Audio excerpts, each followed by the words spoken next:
Hello students, आज का topic है वेजिटेटिव रिप्रोडक्शन इन प्लांट, यानी इसका मतलब होता है पौधों में कायिक प्रवर्धन।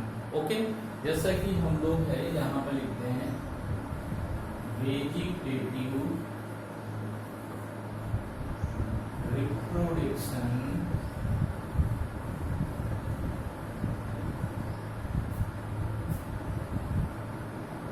In plant. ओके, अब इसकी डिफिनेशंस क्या होती है, यानी सभी पौधों के कायिक अंगों से नए पौधों के विकसित होने की क्रिया को हम वृद्धि या कायिक जनन कहते हैं। ओके, अब नेक्स्ट क्वेश्चन आता है कि वर्धी कायिक जनन या वेजिटेटिव रिप्रोडक्शन कितने प्रकार का होता है। ये 2 टाइप्स होते हैं। कितने प्रकार के होते हैं? 2 टाइप्स, 2 प्रकार के होते हैं। नंबर 1 आपका होता है, फर्स्ट पॉइंट है जिसे हम कहते हैं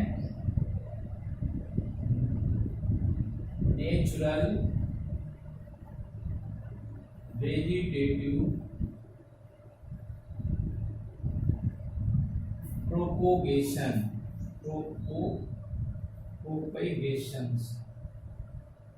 ओके, इसका मतलब होता है प्राकृतिक कायिक प्रवर्धन। और नंबर 2 आपका होता है आर्टिफिशियल वेजिटेटिव प्रोपोगेशन। ओके, अब पहली फर्स्ट पॉइंट दे रखा है वेजिटेटिव रिप्रोडक्शंस क्या है। वेजिटेटिव रिप्रोडक्शंस में इसमें प्राकृतिक में पाए जाने वाले पौधों में प्रायः जड़, तना, पत्ती से स्वतः ही नए पौधे विकसित हो जाते हैं। उन्हें हम प्राकृतिक कायिक प्रवर्धन कहते हैं। फॉर द एग्जाम्पल्स में रूट,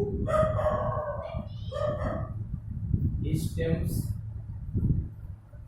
एंड लीव्स।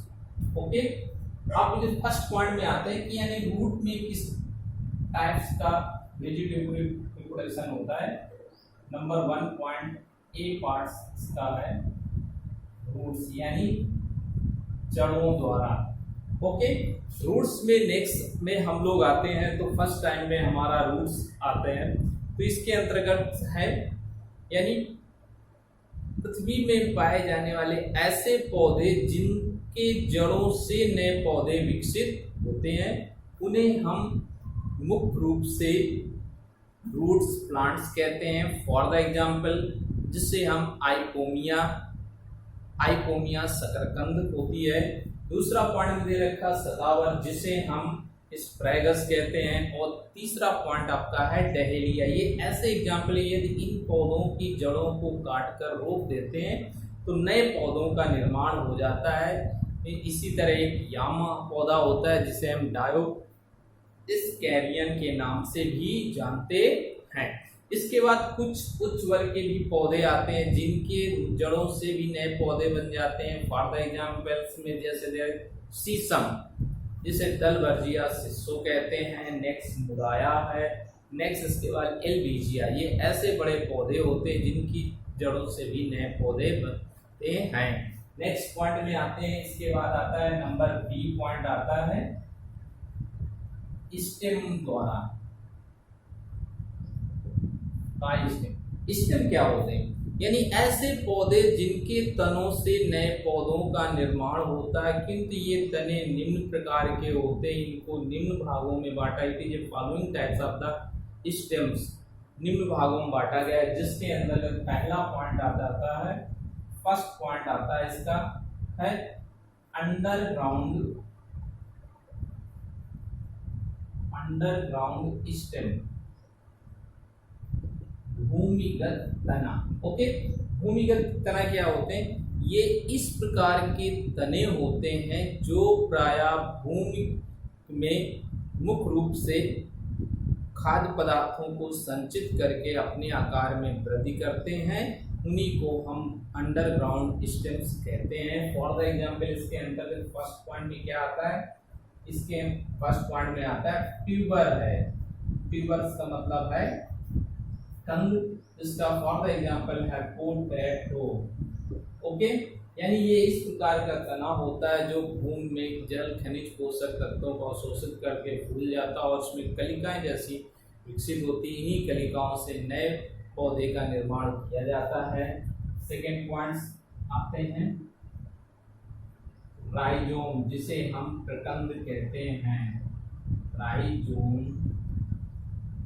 प्रकंद कहते हैं। इसका उदाहरण क्या होते हैं?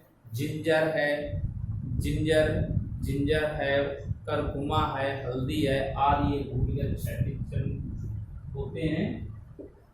जिंजर एंड करकुमा आदि ये होते भूमिगत क्षैतिज रूप से वृद्धि करते हैं, जिसके बाद वृद्धि करते हैं। इसके बाद थर्ड पॉइंट आता है इसका कॉर्न। इसका एग्जाम्पल होता है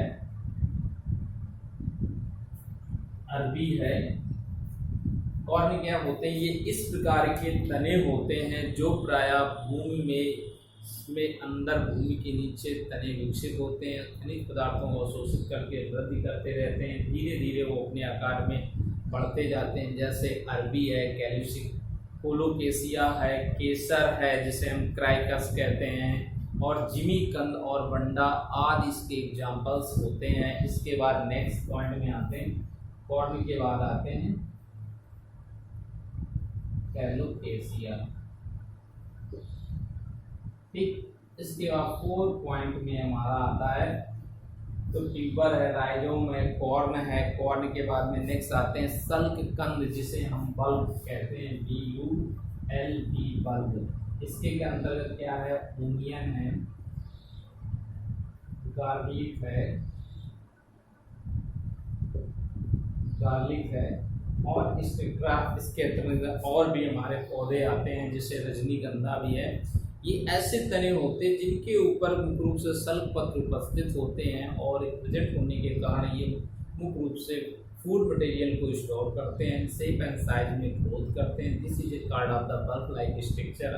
एंड नेक्स्ट में पॉइंट आते हैं, इसका आता है सेकेंड नंबर में आता है, नंबर 2 है सब एरियल स्टेम। ओके, अर्धवायवी तने, यानी ये इस प्रकार के तने होते हैं जो प्रायः भूमि के आधे अंदर और आधे भूमि के ऊपर होते हैं। ऐसे भाग को हम मुख्य रूप से अर्धवायवी तने कहते हैं। इसके को 3-4 भागों में बांटा गया है। पहला हमारा आता है भूस्थारी है, जिसे हम रनर कहते हैं, रनर। ठीक, रनर होता है जो भूमि की क्षैतिज यानी अर्थ की क्षैतिज से सीधे होते हैं, फिर ऊपर रेंगते हुए दिखाई देते हैं। ऐसे को हम है। इसमें एग्जाम्पल साइनोडॉन होता है जिसे हम दूबघास कहते हैं। फिर खट्टी बूटी आती है, लंबी बूटी आती है, सेंटेला, इसके एग्जाम्पल होते हैं। शकरकंद भी आता है, आइगोनियम भी आता है। इसके बाद नेक्स्ट आता है रनर के बाद आते हैं ऊपर भूविस्तारी बात है शक्कर प्लांट है। शक्कर जिसे भूस्टोलेंस के रूप में हम मुख्य रूप से जानते हैं, शक्कर प्लांट है।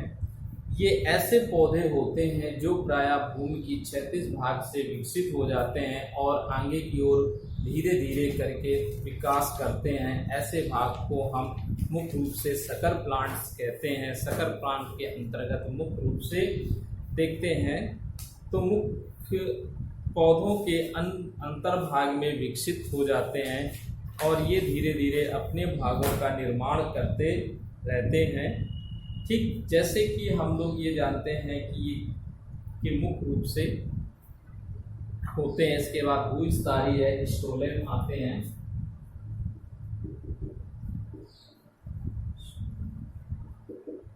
स्टोलेन के अंतर्गत आते हैं अरबी है, झुमुकलता है जिसे मुख्य रूप से केला है और वेला आदि इसके अंतर्गत आते हैं। नेक्स्ट पॉइंट में हम लोग और आगे बढ़ते हैं तो इसके बाद आता है मुख्य रूप से है of spot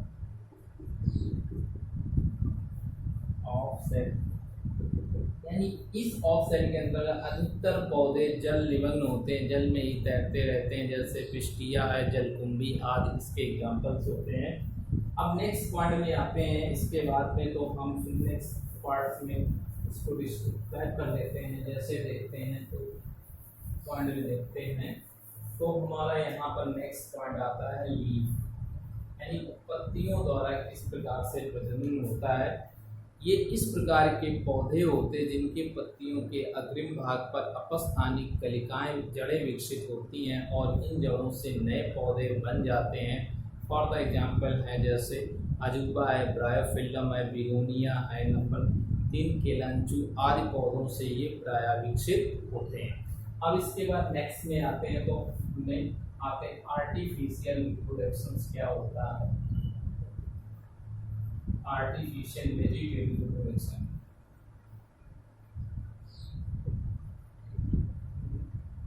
vegetative reproduction, propagations ले लेते हैं, प्रोपोगेशन। ओके, ये आर्टिफिशियल है। ये इस प्रकार का प्रजनन होता है जिसमें मनुष्य अपनी इच्छा के अनुसार नए पौधों का निर्माण करता है, उसी को हम आर्टिफिशियल प्रोपोगेशंस कहते हैं। ये आर्टिफिशियल प्रोपोगेशन के अंतर्गत क्या होता है, जिसके अंतर्गत देखते हैं फर्स्ट पॉइंट में आता है, ये 3 टाइप्स में होता है। फर्स्ट आता है जिसे हम कटिंग कहते हैं, कटिंग करना होता है। सेकेंड पॉइंट में हमारा है लेयरिंग करते हैं, लेयरिंग करने। और थर्ड पॉइंट में आता है, थर्ड पॉइंट में फर्स्ट पॉइंट में कटिंग, सेकंड में लेयरिंग है, और थर्ड पॉइंट में आता है स्टॉक स्टेम के रूप में उपस्थित होते हैं। जिसमें फर्स्ट पॉइंट में कटिंग में क्या आते हैं, ये इस प्रकार के पौधे होते हैं जिनके जड़ तना वाले भाग को काट कर मिट्टी में रोप देते हैं और उनसे नए पौधों का निर्माण हो जाता है। और ये पौधे मुख्य रूप से प्राय विकसित होकर नए पौधों के रूप में बना लेते हैं, जिसके अंतर्गत मुख्य रूप से हम देखते हैं तो ये पौधे के में रीजन क्या है दे रखा है। इससे जो बनते हैं उनमें प्राय अंगन्ना है, अंगूर है, गुलाब है, गुड़हल है, बेगोनिया आदि पौधे आते हैं। इसके बाद दाब लगाना दे रखा है, दाब लगाना में अंगूर है जिसे ग्रेप्स कहते हैं, ठीक है, गुड़हल है, एक एग्जाम्पल दे देते हैं। इसके बाद है नेक्स्ट ग्राफ्टिंग है। ग्राफ्टिंग प्रोसेस क्या है, ये आर्टिफिशियल की वह प्रोसेस है जिसमें एक ही जात के 2 पौधों को हम इस प्रकार स्टेम कटिंग करते हैं, जिसके माध्यम से उनको आसानी से उनको जोड़कर तैयार कर लिया जाता है और नए पौधे को विकसित कर लेते हैं। इस क्रिया को हम ग्राफ्टिंग क्रिया कहते हैं। ओके, इसमें ये भाग सियान होता है और ये भाग स्टॉक कहलाता है। इसके माध्यम से एक ही पौधों में 2 तरह के फल विकसित होते हैं। ओके, ये इस प्रकार का रिप्रोडक्शन पौधों में पाया जाता है। ये मेरा वीडियो देखने के पश्चात इस चैनल को सब्सक्राइब करिए जिससे मैं नेक्स्ट वीडियो आपको भेज सकूं। ओके, थैंक्स, ठीक है, समझ लीजिए।